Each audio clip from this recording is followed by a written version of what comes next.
Hello বন্ধুরা, আলেয়ার 128তম এপিসোডে আমি সোমা তোমাদেরকে স্বাগত জানাচ্ছি।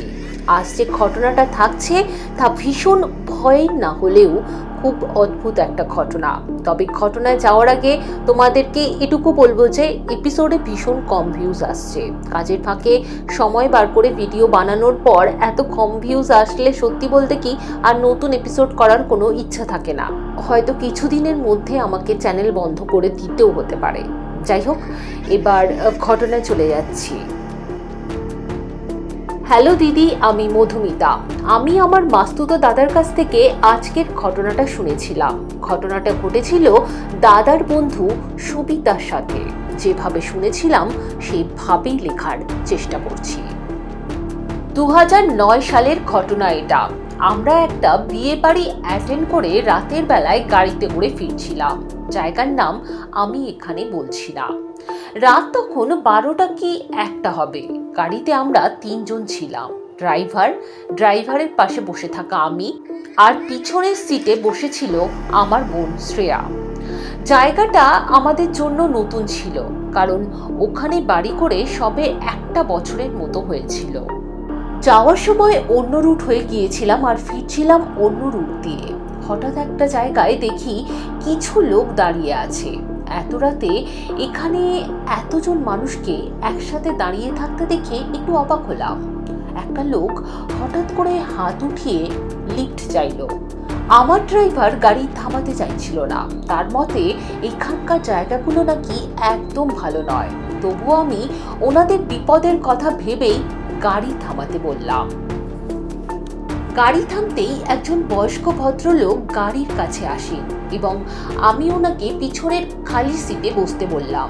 ভদ্রলোকটি বলেছিলেন ওনাকে সামনের মোড়ে নামিয়ে দিতে, আর বাদ বাকি যারা দাঁড়িয়েছিল তারা আমাদের দিকে ফিরেও তাকালো না। গাড়িতে উঠে লোকটা কিছুই বলছিল না। এদিকে আমার ড্রাইভার লুকিং গ্লাসের দিকে তাকাচ্ছে আর খামতে খামতে জোরে জোরে গাড়ি চালাচ্ছে, যেন কিছু একটা দেখে খুব ভয় পেয়েছে। আমি যতই বলি আস্তে চালাও, সে কিছুতেই আস্তে করে না। সে গাড়ি থামায় সামনের মোড়ে। এরপর লোকটা নেমে যেতেই ড্রাইভার জোরে গাড়ি চালিয়ে থামে একদম আমার বাড়ির সামনে। সে আর সেদিন বাড়ি ফিরল না, আমাদের বাড়িতে থেকে গেল।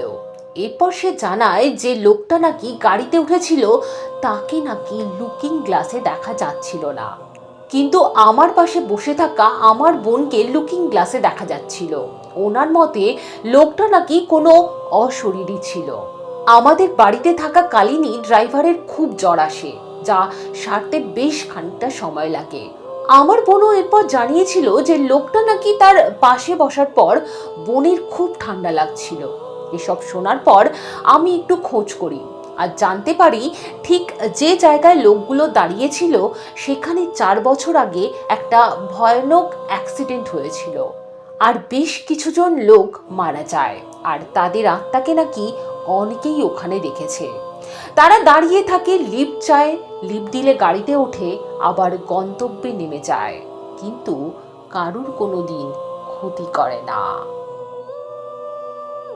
এটাই ছিল আজকের এপিসোডের একটি সত্যি ভৌতিক ঘটনা। মধুমিতা, তোমাকে অসংখ্য ধন্যবাদ আমাদের সাথে তোমার জানা ঘটনা শেয়ার করার জন্য।